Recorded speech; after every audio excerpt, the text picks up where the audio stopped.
네, 오늘 읽은 본문이 있는 시편 27편은 다윗이 지은 시입니다. 다윗 왕이 이 시를 지었고요. 그리고 왕이 자신이 이제 즉위한 것을 기념하거나 혹은 전쟁이 나기 전에 하는 어떤 국가적인 행사가 있겠죠. 출정식. 그 행사에서 이 시편을 낭독하거나 불렀던 그런 시편입니다. 이 다윗이 이 시를 지을 때 하나님께 대한 확신과 신뢰를 표현했습니다. 그리고 하나님의 도우심을 구하는 기도를 드린 것입니다. 이 왕은 하나님 앞에서 살기를 원하고 또 하나님의 얼굴을 찾으라는 말씀대로 하나님의 얼굴을 찾겠다고 그렇게 기도한 것입니다. 하나님의 도우심을 구하는 것을 하나님의 얼굴을 구한다고 이렇게 표현한 것입니다. 하나님께서는 그 얼굴이 어떻게 생기셨을까요? 상상해 보신 적이 있으신가요? 한국 사람은 어쩌면 이렇게 생각할지도 모르겠어요. 예수님을 믿는 사람들은 안 그러겠지만 혹시 예수님을 안 믿는 사람들에게 물어보면 아니면 혹은 아이들에게 물어보면 이렇게 하얗고 긴 수염이 있는 어떤 할아버지의 모습을 이렇게 말하지 않을까 싶어요. 몽골은 어떨까요? 잘 모를까요? 했어요? 네. 왜냐하면 우리나라에는요, 약간 그런 다른 종교에서 오는 어떤 신의 이미지가 있잖아요. 그런 신의 이미지를 떠올리는 거죠. 근데 여러분, 성경에서 뭐라고 말씀합니까? 하나님은 영이시래요. 육신을 갖고 계시지 않습니다. 그러니까 우리 눈으로 볼 수 없는 분이세요. 그러니까 하나님이 얼굴이 어떻게 생겼다. 우리는 그것을 알 수가 없는 거예요. 눈이 동그랗게 생기셨습니다. 코가 매우 높으신 분이십니다. 서양인처럼 생겼습니다. 이렇게 묘사할 수가 없는 거예요. 물론 우리는 성육신하신 인간의 몸으로 입고 오신 예수님의 모습을 상상해서 이렇게 그리곤 합니다. 이렇게 머리 구불구불하고 길고 하얀 옷을 입으시고 잘생기신 그분을 떠올리곤 합니다. 그런데 우리가 영이신 하나님의 얼굴이 어떻게 생겼는지는 사실 알 수가 없는 거예요. 근데 그럼에도 불구하고 육신이 없는 하나님에 대해서 성경은 하나님의 얼굴, 하나님의 손, 하나님의 입, 하나님의 귀 이런 인간의 신체 용어를 사용해서 하나님을 표현하곤 합니다. 하나님을 우리가 볼 수도 없고 하나님을 어떻게 육신의 눈으로 볼 수도 없을 뿐만 아니라 하나님을 우리가 어떤 인간의 지식으로는 잘 알 수 없지만 우리 몸을 이렇게 빗대어서 표현하면 아, 하나님이 그런 분이시구나 혹은 하나님이 어떻게 일하시는구나를 우리가 좀 더 잘 이해할 수 있기 때문입니다. 그러니까 우리가 하나님을 영이신 하나님을 어떻게 알겠어요? 그러니까 우리가 하나님을 더 잘 이해하도록 도와주기 위해서 그런 신체의 용어를 사용하셨다는 것이죠. 하나님께서는요, 이방 신들하고 다르게 보시기도 하고 들으시기도 하는 분입니다. 여러분, 주님이랑 눈을 마주쳐 본 적이 있으세요? 주님이 나를 주목하여 보신다. 내가 바로 몸을 해야 되겠다. 이런 생각을 해보신 적이 있습니까? 하나님은 우리를 보시는 분이십니다. 그래서 우리를 다 알고 계세요. 우리의 어떤 행동까지도 숨길 수 없이 다 알고 계시는 분이십니다. 그리고 여러분, 하나님은 들으시는 분이세요. 우리가 기도할 때 반응이 있으시잖아요. 그렇죠? 기도를 들으시는 분이십니다. 근데 기도만 들으시는 것이 아니에요. 우리 마음의 생각도 다 들으시는 분이십니다. 그리고 우리의 모든 것을 다 아시고 하나님은 또 말씀하시는 분이기도 합니다. 우리가 저 기도 응답 받았어요 이럴 때는 보통 하나님께서 우리 마음 가운데 뭔가 마음을 주셨을 때 그렇게 표현을 하죠. 우리에게 성경 말씀을 통해서 말씀하시기도 하고 내적인 어떤 확신을 주시면서 말씀을 하기도 하죠. 아주 간헐적으로 평생 한 번 있을까 말까 하게 정말 우리가 육신의 귀로 듣는 것처럼 그렇게 주님의 음성을 듣는 사람도 있습니다. 근데 또 때로는 하나님께서 어떤 특별한 구체적인 행위로 우리를 도우실 때가 있어요. 그럴 때는 우리가 하나님의 손이 함께 있습니다 이렇게 말씀하곤 하죠. 하나님의 손이 함께 할 때 이스라엘 백성들은 전쟁에서 이겼습니다. 하나님의 손이 함께 할 때 많은 사람들이 주께로 돌아오고 어떤 질병이 있는 사람들에게서 병이 나가게 되는 그런 역사가 있었습니다. 그러면 도대체 하나님의 얼굴은 어떤 의미가 있을까요?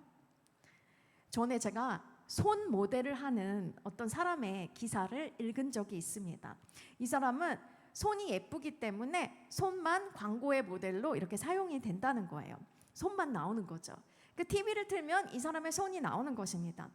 근데 이 사람이 손 모델이기 때문에 TV를 틀면 여기저기 나온다 하더라도요, 우리는 그게 누구의 손인지를 알아볼 수가 없어요. 그냥 손인 거예요. 그렇죠? 근데 또 어떤 사람은요, 다리가 예뻐가지고 다리 모델만 하는 사람도 있대요. 그래서 막 다리를 잘 이렇게 보존하기 위해서 만일의 사태에 대비해서 엄청난 그 금액의 돈을 지불하면서 보험을 들기도 하고 이런 사람도 있다고 해요. 이 사람은 다리만 나오는 거죠. 그럼 그 다리가 도대체 누구의 다리인지 우리가 알 수 있을까요? 아, 그게 누구 다리래, 이렇게 말을 해주면 알지만 다리만 딱 보고 우리가 알 수는 없다는 것입니다. 그런데요, 얼굴은 어떻습니까? 우리가 얼굴을 보면 그가 누구인지를 알 수 있는 거예요. 그렇죠? 이 얼굴이 바로 우리 자신을 나타내는 거라고 할 수 있습니다. 물론 그 사람이 이 어떤 사람인지는 우리가 만나봐야 되고 또 더 자세히 알아보려면 사귀어 봐야 알 수 있어요. 그럼에도 불구하고 이 얼굴은 그 사람이 누구인지를 알려주는 가장 큰 특징이라고 할 수 있습니다. 그 사람 자신이라는 거예요. 그럼 하나님의 얼굴도 마찬가지입니다. 하나님의 특징을 말할 때 얼굴이라고도 하고 하나님 자신을 말씀할 때 얼굴이라고 표현하기도 하는 거예요. 하나님의 얼굴이라고 할 때는 하나님이 누구신지를 알려준다는 것입니다. 근데 오늘 다윗이 말씀한 이 시편 9절은요, 하나님께서 하나님의 얼굴을 찾으라고 말씀하셨기 때문에 다윗이 하나님의 얼굴을 찾겠다고 이렇게 기도하는 것입니다. 그러면 하나님 얼굴, 하나님 정체성 있는데 하나님의 얼굴을 찾는 것은 도대체 어떤 의미일까요? 이 첫 번째로 하나님의 얼굴을 찾는 것은 하나님 자신을 구하는 것입니다. 여러분, 이런 상상을 해보신 적이 있습니까? 여러분이 건강하게 오래 살고 또 돈이 많아서 모든 물건을 다 살 수 있어요. 그리고 하는 일마다 잘 되는 거예요. 그런 삶을 살 수 있는 거예요. 그런데 만약에 영원히 하나님의 얼굴을 보지 못한다. 하나님의 얼굴을 보는 것과 모든 것이 풍요로운 삶 가운데 선택을 하세요. 이런 질문을 받는다면 어떤 선택을 하시겠습니까? 우리가 해야 될 답은 하나님의 얼굴을 보겠습니다 여야 되겠지요. 그러니까 막 모든 풍성한 삶과 하나님의 얼굴 중에 선택을 해보세요 라고 말하는 것은 악마의 속삭임일 수 있습니다. 왜 그렇습니까? 하나님의 얼굴을 볼 수 없다는 것은 하나님과 분리된 삶을 사는 거예요. 그럼 결국은 영원한 삶을 우리가 지옥에서 살게 된다는 것입니다. 그러니까 영적 세계를 아는 사람, 도대체 이 땅의 주인이 누구인지, 이 온 세상을 지으시고 이 온 세상의 주인이 누구신지를 아는 사람은 하나님 없는 다른 삶을 택할 리가 전혀 없는 것이죠. 이 하나님의 얼굴을 찾는다는 것은요, 다른 그 어떤 것보다도 하나님이 가장 귀하다는 것입니다. 가장 중요하다는 것을 인정하는 거예요. 이 다른 어떤 것도 우리의 우선순위에서 앞부분에 올 수가 없다는 것입니다. 우리의 우선순위에서 1순위는 바로 하나님이시라는 것입니다. 온 세상 전부를 다 준다 하더라도 하나님과 바꿀 수가 없다는 것입니다. 우리는 하나님의 얼굴을 구한다고 말하기도 합니다. 왜 구합니까? 하나님이 정말 최고예요. 하나님 정말 다른 어떤 거하고도 비교할 수 없습니다. 이렇게 말하는데 그렇게 말하는 우리의 동기가 어떤 것입니까? 때로는요, 우리가 하나님께서 우리를 필요를 채워주시기 때문에 하나님을 찾기도 합니다. 하나님이 최고예요라고 말하는 것은 다른 어떤 것도 우리의 힘으로 다 할 수 없는 걸 알아요. 그런데 하나님께 나아가면 하나님께서 우리의 필요를 채워주시기 때문에 하나님을 우선순위에 놓기도 합니다. 우리에게 필요가 얼마나 많이 있습니까?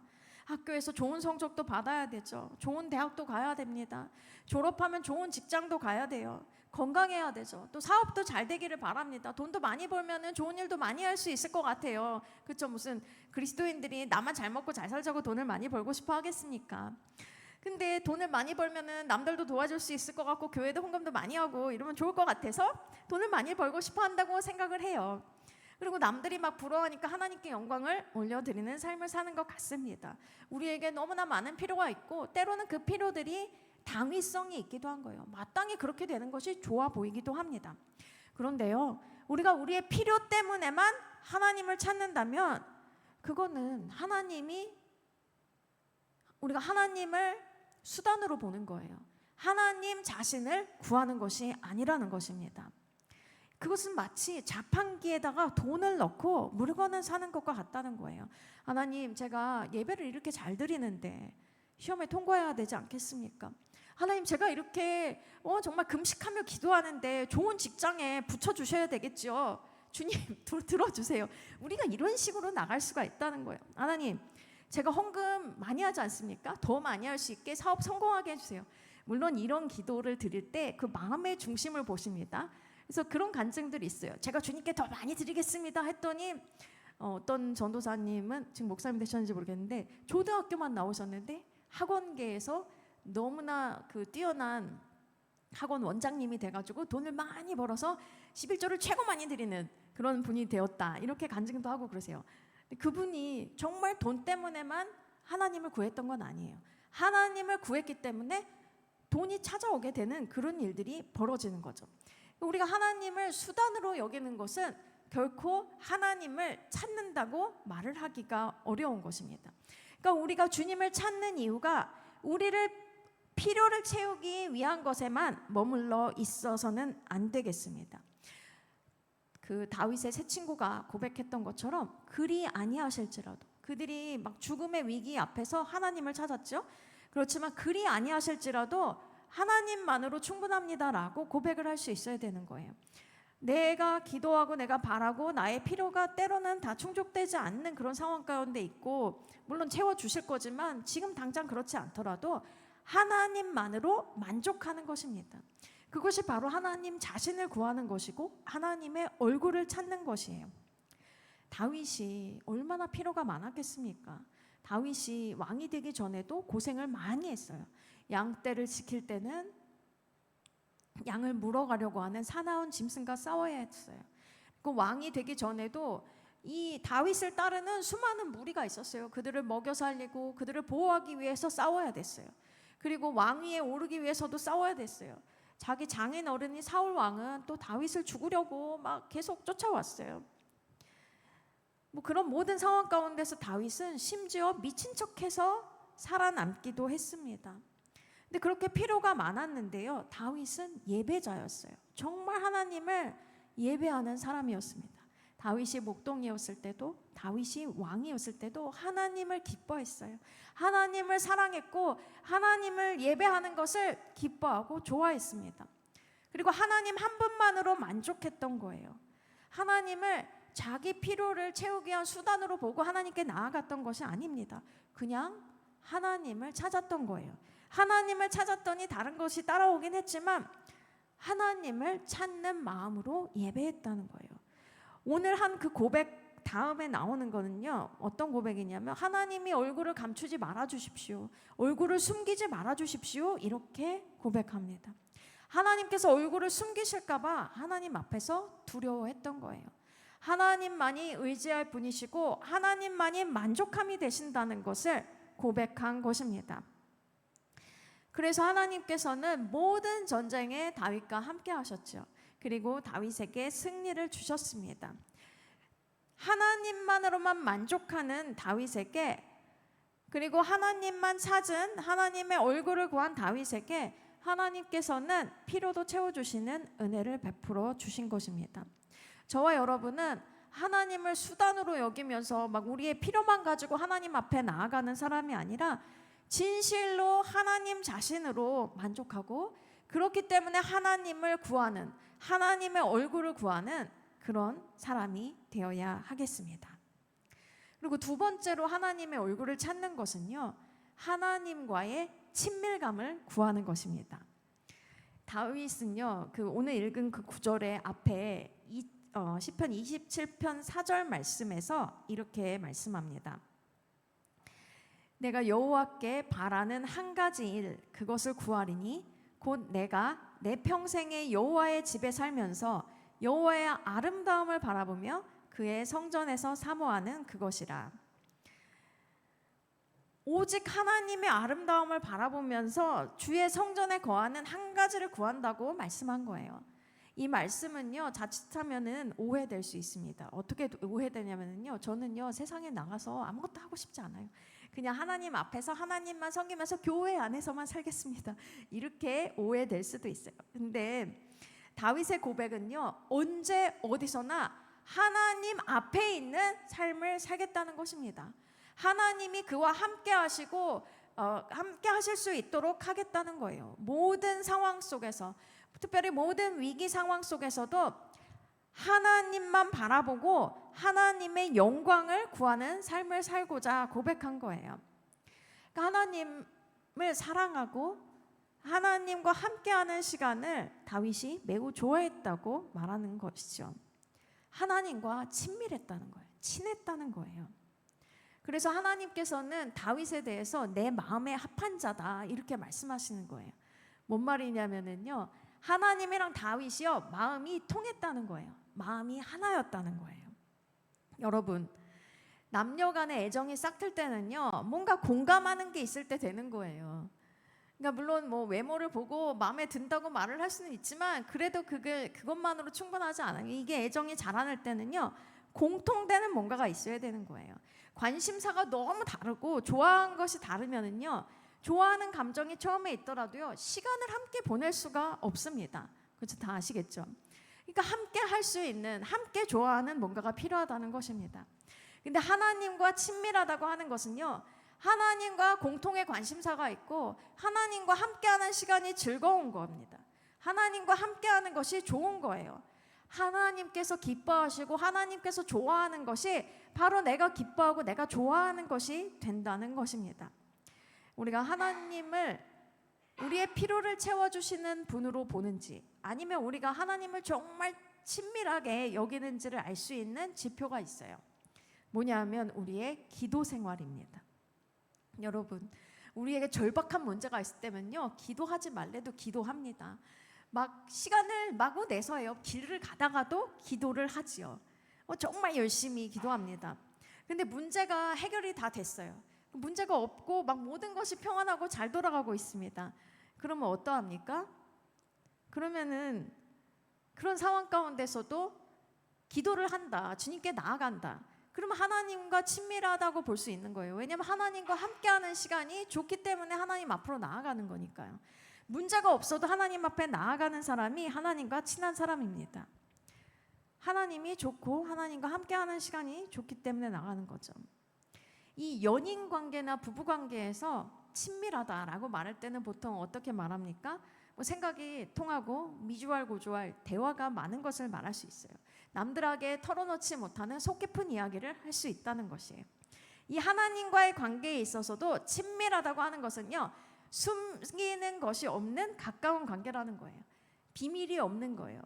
그러니까 하나님께서는 아브라함이랑 친하셨잖아요. 친밀하셔서 아브라함에게 소돔과 고모라를 심판하실 계획을 알려주십니다. 또 노아와도 친밀했죠. 그래서 노아에게 방주를 지으라고 이렇게 말씀해 주셨어요. 우리가 하나님과 친해지면 하나님께서 우리에게 알려주시는 것들이 있습니다. 그리고 하나님과 친밀할수록 우리가 다른 것도 있지만 하나님 자신을 더 알게 되는 것입니다. 그래서 하나님의 얼굴을 찾는 것은 하나님과 더욱 친밀해지는 것을 말한다고 할 수 있습니다. 이 구약 성경에 아가서라는 게 있어요. 그 시가서의 일부인데, 이 아가서, 그럼 아름다운 노래라는 이야기인데요. 여기에 바로 친밀감에 대해서 잘 묘사해 주었습니다. 근데 그 이 아가서에 신랑과 신부가 나오는데요. 이 신부는 술람미 여인입니다. 근데 신랑이 잠깐 얼굴을 감추는 때가 나와요. 그것은 이 신부가, 술람미 여인이 신랑을 더 갈망하고 더 원하는 마음을 갖게 하는 그런 도구로 사용이 됩니다. 여러분, 우리가 하나님과 친밀한데 때로는 하나님께서 우리에게 얼굴을 안 보여주시는 것 같은 때가 있어요. 뭔가 하나님이 우리에게 자신을 감추시는 것 같은 때가 있어요. 근데 우리가 하나님과 더 친밀한 관계로 나아가도록 우리 안에 갈망을 일으키시는 시간이라고 믿으시면 되겠습니다. 그래서 하나님과 더 친밀해지기를 구하면서 하나님의 얼굴을 더욱 구하는 시간으로 삼으면 될 것입니다. 그러니까 저와 여러분이 필요가 있을 때뿐만 아니라 하나님이 좋기 때문에, 하나님과 함께하는 시간이 즐겁기 때문에 하나님의 얼굴을 찾고 하나님과 더욱더 친밀해지기를 갈망하기를 예수님의 이름으로 축복합니다. 그런데 하나님께서 우리의 어떤 친밀감을 위한, 하나님을 갈망하는 그런 마음을 더 이렇게 북돋기 위해서 하나님이 얼굴을 감추시는 게 아니라 또 얼굴을 숨기시는 때가 있어요. 그때는 언제냐면 시편 9절에서 이렇게 말씀합니다. 주의 얼굴을 내게서 숨기지 마시고 주의 종을 노하여 버리지 마소서. 주는 나의 도움이 되셨나이다. 나의 구원의 하나님이시여 나를 버리지 마시고 떠나지 마소서. 이렇게 말씀합니다. 하나님의 얼굴을 찾을 테니 하나님께서는 얼굴을 숨기지 말고 꼭 얼굴을 보여달라고 간청하는 것입니다. 다윗은 도대체 왜 이렇게 간청을 했을까요? 다윗은 죄를 지을 때 하나님께서 그 죄 지은 사람에게 얼굴을 숨기신다는 것을 알았기 때문이에요. 하나님께서는 우리가 범죄한 때에 얼굴을 숨기십니다. 신명기에서 이렇게 말씀하세요. 그들에게 진노하여 그들을 버리며 내 얼굴을 숨겨 그들에게 보이지 않게 할 것인즉. 죄가 무엇입니까? 죄는 하나님을 알지 못하는 거예요. 그리고 하나님과 분리된 것입니다. 하나님을 우리 마음 가운데 두는 것을 싫어하는 거예요. 하나님을 우리 마음에 두지 않으니까 어떻게 삽니까? 하나님이랑 상관없이, 하나님 없이 그렇게 사는 거예요. 뭐 어떤 사람들은 아예 하나님이 없다 이렇게까지 말을 하는 사람도 있죠. 근데 하나님이 있다는 거, 뭔가 신이 있다고 생각을 하면서도 그가 누군지 알아보려고도 하지 아니하고, 당연히 하나님이신데 하나님이 누구신지도 알아보려고도 하지 않고 하나님이랑 상관없이 살고자 하는 것이 바로 죄라는 거예요. 그 하나님 없는 삶, 하나님을 마음에 두기 싫어하는 것에서부터 불순종도 나오고 교만도 나오고 우상숭배도 나오고 이 다른 죄들이 눈덩이처럼 불어나게 되는 것입니다. 여러분, 모세가 하나님을 보고 싶어 했던 것을 아십니까? 하나님 주의 영광을 보여주십시오 이렇게 했을 때 하나님께서 바위 틈에 모세를 숨기시고 이렇게 손으로 덮으신 다음에 지나가셨대요. 그래서 모세는 하나님의 등만 보았다고 이렇게 성경을 기록합니다. 그러면서 말씀하시기를 하나님의 얼굴을 본 자는 죽는다 이렇게 말씀한 거예요. 여러분, 죄인은 하나님 앞에 가면 죽습니다. 물론 우리는요 지금 예수님을 믿었기 때문에 우리에게 의의가 없어요. 우리에게 선한 것이 없습니다. 그렇지만 예수 그리스도의 보혈로 깨끗게 되었습니다. 그리고 예수 그리스도로 옷 입고 예수 그리스도의 의의를 나의 의의로 주셨기 때문에 그것 때문에 하나님 앞에 나아갈 수 있는 거예요. 하나님 앞에 나아갈 수 있는 그 담대함을 얻는 것이 바로 예수 그리스도의 십자가 사역으로 말미암았다는 것입니다. 하나님께서는 우리를 보실 때 우리를 그냥 보시는 게 아니라는 거예요. 우리를 덮고 계신 예수님의 보혈을 보시고 우리를 덮고 있는 예수님의 의를 보시는 것입니다. 이 죄인이 하나님 앞에 나아갈 수 없기 때문에, 나가면 죽기 때문에 하나님이 얼굴을 우리에게 숨기실 뿐만 아니라 이 죄인들도 하나님의 얼굴을 피합니다. 이 죄인은 하나님 앞에 가면 자기가 죽을 거를 본능적으로 아는 거죠. 이 진노와 심판이 앞당겨지는구나, 바로 이것이 나에게 찾아오는구나, 이걸 본능적으로 아는 것입니다. 아담과 하와가 선악과를 따먹고 어떻게 했습니까? 하나님의 낯을 피했대요. 얼굴을 안 보려고 했던 거예요. 그리고 동산 나무 사이에 숨었다고 합니다. 요나는 어땠습니까? 하나님께 불순종했죠. 하나님은 니느웨라 가라고 말씀하셨는데 가고 싶지가 않았던 거예요. 불순종이 죄니까 다시스로 가야 되는데 어떡하지? 막 이러면서 하나님의 얼굴을 피했다고 그렇게 말씀합니다. 여러분, 이사야서에서 말씀하시기를 우리의 죄악이 우리와 하나님 사이를 갈라놓았다고 합니다. 그리고 이 죄가 하나님의 얼굴을 가리워서 하나님의 우리의 아무것도 듣지 않으신다고 말씀하는 거예요. 그러니까 다윗이 하나님의 얼굴을 숨기지 말아 주십시오라고 이렇게 간청한 것은 하나님, 제가 범죄하지 않도록 보호해 주십시오, 이렇게 간청한 것과도 같습니다. 그래서 여러분, 하나님의 얼굴을 찾는 거는요, 거룩한 생활을 하는 것입니다.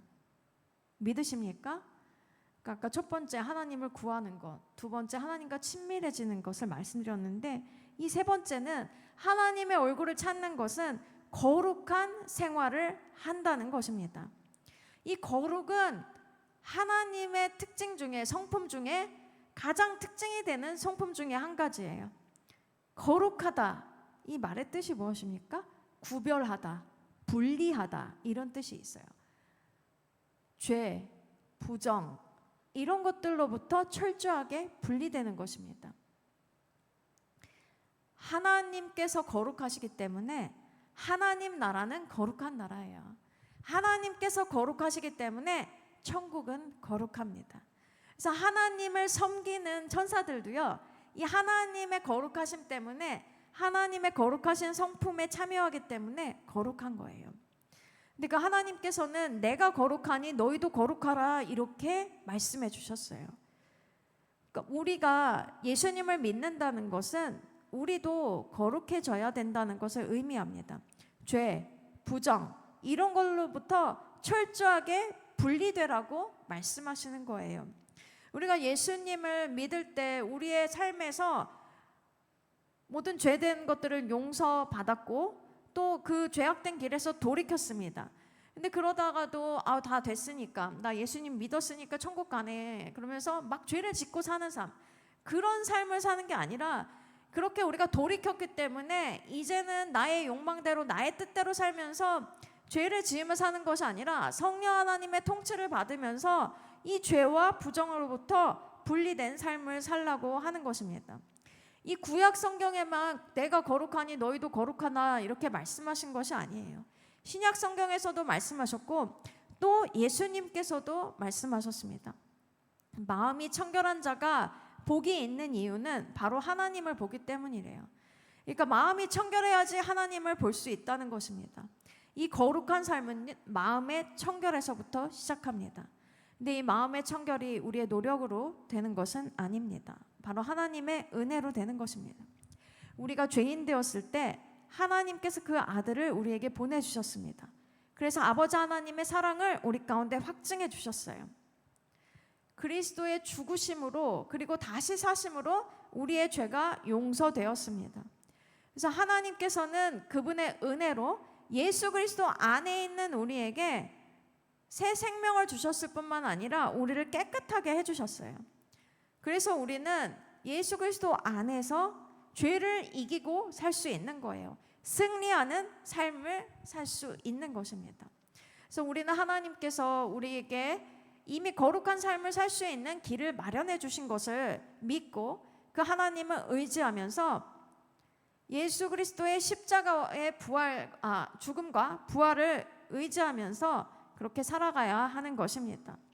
그렇게 우리의 생각이 바뀌면 우리의 행동이 바뀝니다. 이렇게 깨끗하게 된 마음으로 거룩한 생활을 하게 되는 것입니다. 시편 24편도 이렇게 말합니다. 거룩한 곳에 서는 자는 손이 깨끗하고 마음이 청결하대요. 뜻을 허탄한 데 두지 않고 거짓 맹세하지 않는 자라고 합니다. 바로 그 사람이 여호와를 찾는 자고 하나님의 얼굴을 구하는 자래요. 여러분, 다시 한번 말씀을 드립니다. 하나님의 얼굴을 구하는 것은, 하나님의 얼굴을 찾는 것은 죄를 멀리하고 거룩한 삶을 살아가는 거예요.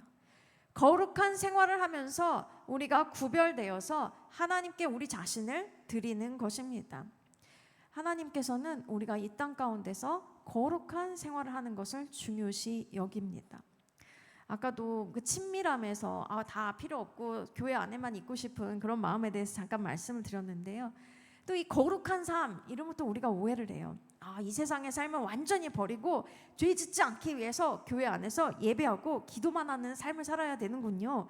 이렇게 또 오해한다는 것이죠. 이 과거에 불교나 도교에서 속세를 떠난다고 말하잖아요. 그래서 막 산 위로 올라가가지고 수행을 하고 돌을 닦고 이런 것과 자꾸 착각을 하는 거예요. 그걸 자꾸 연상하기 때문에 이 세상의 삶을 버리고 막 교회 안에만 들어가야 하고 그렇게 생각하는데요. 아닙니다. 죄와 분리되기 위해서 우리가 죄와 만연한 세상에서 벗어나라고, 그래서 거룩한 곳에 가서 살라고 말씀하시는 것이 아닙니다. 물론 그렇게 부름받아갖고 사는 수도자와 같은 사람도 있습니다. 근데 그거는 성경을 반만 아는 거예요. 대부분의 그리스도인들에게는 그렇지 않습니다. 구약적인 생각이에요. 성경은 예수 그리스도를 믿는 자마다 우리가 깨끗게 되었다고 말씀합니다. 구약시대 때는 특별한 사람들에게만 오셨던 성령님이 이제 예수 그리스도를 믿는 자의 마음 가운데 오셔서 살고 계십니다. 우리의 마음 가운데 하나님의 영이 계시고 이 하나님의 영이 계시는 우리의 마음이 바로 거룩한 장소가 되는 거예요. 그러니까 우리의 마음이 거룩하고 우리가 거룩한 생활을 할 때 우리는 이 세상에 살고 있지만 구분된 존재라는 것입니다. 이 세상에 살고 있지만 이 세상에 속한 것이 아니라 예수님께 속한 자로 살고 있는 거예요. 그러니까 인간 사회에 살고 있지만 내적으로 이미 분리되어 있다는 것입니다. 몸은 타락한 곳에 있을지라도 우리가 분리되었기 때문에 우리 몸마저도 성결한 삶을 살아낼 수 있다는 것입니다. 그러니까 뭔가 비슷한 삶을 사는 것 같아도 본질적으로, 근본적으로 우리는 다른 삶을 살 수 있는 거예요. 왜냐하면 우리는 구원받았고 예수 그리스도께서 성령님으로 우리 마음에 함께 하시면서 우리를 거룩하게 하시고 거룩하게 계속 그런 삶을 살 수 있도록 도와주시기 때문입니다. 그것뿐만 아닙니다. 마치 혈루판 여인이 예수님을 만졌을 때, 옷자락을 만졌을 때 예수님의 치유의 능력이 흘러가서 혈루판 여인이 치유받았던 것처럼 이 세상에 살고 있지만 하나님의 거룩함을 닮은 우리들이 거룩한 생활을 할 때 이 세상에 하나님의 거룩하신 성품이 흘러나가게 되는 거예요. 그 거룩하신 성품이 이 세상에 전달이 되고 퍼뜨려지는 것입니다. 우리 예수님을 이미 믿었고 그러니까 예배도 드리러 나오셨죠. 하나님께서는 우리 마음 깊은 곳에 있는 우리가 깨닫지 못하는 숨겨진 죄, 허물, 그것도 다 깨끗하게 하시기를 원하십니다. 그래서 하나님께서는 이미 우리가 회심했죠. 그리고 나서도 더 깊은 회개 가운데로 우리를 인도하십니다. 그래서 더 청결한 마음의 상태를 가질 수 있도록 해주십니다. 우리가 거룩한 삶을 살 수 있도록 성령님이 도와주세요. 근데 거룩한 삶을 살아내는 주체는 바로 저와 여러분입니다. 우리가 거룩한 삶을 살아내야 하는 것입니다. 그러니 우리가 해야 될 것은 거룩한 생활을 할 수 있는 습관을 만들어야 되는 거예요. 이 예배 자리에 나오지 않는 분들은요, 안 왔던 분들은 일주일에 한 번 예배 자리에 나오는 것도요, 훈련이 필요한 거예요. 이거 좀 돼야, 시간이 돼야 이게 그거 안 가면 좀 이상해지고 예배 자리에 안 나가면 이상해지고 이런 일들이 생기는 거예요. 그리고 예배 자리에 나오는 것만으로도 충분한 것이 아니죠. 매우 좋은 습관입니다, 지금. 근데 개인적으로도 찬양을 하고 말씀을 읽고 기도를 하면서 주님과 친밀함을 갖는 시간을 마련해야 되는 거예요. 이거를 미리 기획해서 시간표에다가 넣어놔야 하는 것입니다. 그리고 또 신앙생활은 하나님과의 관계가 정말 중요하지만 또 다른 사람과의 관계도 중요하잖아요. 그러니까 예배만 드리는 것이 아니라 성도들과 교제도 하고 또 봉사도 하고 주님께 시간과 물질을 드리는 삶을 살아야 합니다. 그리고 예수님을 믿지 않는 사람들에게 예수님을 증거해야 되는 거예요. 이런 삶을, 이런 생활을 우리 삶의 시간표에 조금씩이라도 넣는 것입니다. 그래서 습관화하는 거예요. 우리가 직장에서 직장 생활도 해야 되고 공부도 해야 되고 다른 것도 분명히 해야 돼요. 그 일상 가운데서도 그것이 이 거룩한 것과 분리된 것이 아니라 그 모든 삶도 하나님과 동행하면서 살아내야 됩니다. 그러나 집약적으로 주님의 얼굴을 구하고 찾고 주님과 친밀함을 쌓으면서 이 거룩한 생활을 살 수 있는 힘을 얻을 수 있는 시간을 마련해야 된다는 거예요. 주님만 구하는 집약적인 시간이 필요하다는 것입니다. 이 바쁘고 그러다 보면은 이게 쉽지가 않아요. 그래서 사역자들 가운데도요, 사역이 너무 바쁘서 하나님이랑 되게 친밀한 것 같은데 사역적으로만 친밀한 경우가 있어요. 이해가 되십니까? 근데 개인적으로는 별로 안 친할 수 있다는 거예요. 뭐 업무상 만나는 그런 저기 회사 누구처럼 그런 관계가 되면 안 된다는 거예요. 그런 일들이 지속될 때 어떤 일이 벌어집니까? 하나님이 그런 고백 많이 하시잖아요. 위대한 하나님의 종들이 제가 그런 상황 가운데 있어서 하나님이 갑자기 사역을 멈추라고 하셨습니다. 그런 일들이 생기지 않고 우리가 계속 주님을 섬기기를 바라시죠. 그리고 우리가 계속 주님과 가까워지기를 원합니다. 우리가 주님만을 구하고 주님께만 집중해야 되는 것이 꼭 필요하다는 거예요. 그리고 죄를 싸우기 위해서 우리에게 뭐 죄가 있는지 주님께 여쭤보고 또 우리를 자신을 살피는 그런 습관을 들여야 하는 것입니다. 죄와 싸우는 것도 그 싸움은 바로 우리가 하는 것입니다. 주님은 도우시는 것입니다. 이제 말씀을 마치겠는데요. 큰 바위 얼굴이라는 소설을 아시나요? 나다나엘 호손이라는 사람이 쓴 단편 소설입니다. 제가 어렸을 때는 교과서에 이 소설이 실려 있었는데요. 너무 인상이 깊었어요. 이 주인공 어니스트는 커다란 그 바위산이 있는 동네에 살았습니다. 근데 이 바위산의 그 모습이 마치 어떤 사람의 얼굴과도 같았던 거예요. 근데 그 동네에 전설과도 같은 것이 있었는데요. 이 바위산의 얼굴을 닮은 사람이 언젠가는 나타날 것이다. 그 사람은 위대한 사람이다. 이런 이야기가 있었습니다. 근데 이 주인공 어니스트는 그 전설을 굳게 믿었습니다. 그리고 평생을 다해서 이 바위산의 얼굴과 닮은 인물을 기다렸습니다. 그러면서 4명의 사람을 만나게 되어요. 근데 이 4사람이 실제로 알고 보니까 별로 그렇게 그 위대한 인물은 아니라는 거, 겉보기에는 위대했지만 뭐 성품이 그렇게 위대하지 않다는 걸 알면서 실망을 합니다. 근데 마지막에 만난 사람이 시인이었는데 이 시인이 말을 하기를, 이 주인공 어니스트가 이제 노년인데 말을 하기를 당신이 바로 이 큰 바위 얼굴을 닮은 사람입니다. 이렇게 알려주는 거예요. 이 어니스트는 큰 바위 얼굴, 그 바위산에 있는 그 얼굴을 매일같이 보는 거죠. 그리고 이 사람은, 이 바위의 모습을 닮은 사람은 누구일까? 매일같이 생각하고 매일같이 상상을 한 겁니다. 그러다 보니까 바로 큰 바위 얼굴을 닮게 된 것입니다. 여러분, 이 메시지는요, 우리에게 귀한 감동을 줄 뿐만 아니라 우리에게 또 도전을 줍니다. 우리가 매일 바라보고 있는 분이 누구입니까? 우리가 매일 찾는 그 얼굴이 누구의 얼굴입니까? 우리가 하나님의 얼굴을 찾기를 원합니다. 하나님만 구하고 하나님과의 친밀감을 구하기를 원합니다. 또 거룩한 생활을 하기를 원합니다. 우리가 하나님을 찾고 하나님만 바라보는 그런 삶을 살 때에 우리가 하나님을 닮아가게 되는 거예요. 신의 성품에 참여한 자가 되는 거예요. 하나님의 성품이 우리 안에 이렇게 이루어지게 되는 것입니다. 성령의 열매 맺는 삶을 살게 된다는 것입니다. 오늘 우리가 함께 지금 이 시간 말씀을 생각하면서 기도할 때, 하나님, 제가 필요 때문에만 주님께 나아가서 주님을 찾는 것이 아니라 진실로 하나님 자신을 구하는 사람이 되기를 원합니다. 그리고 하나님과의 친밀감을 위해서 시간을 내어드리기를 원합니다. 그리고 거룩하신 하나님을 따라서 거룩한 생활을 할 수 있기를 원합니다. 주님 도와주십시오. 하나님, 우리에게 늘 주님의 얼굴을 비추어 주십시오. 이렇게 우리가 함께 기도하며 나아가도록 하겠습니다.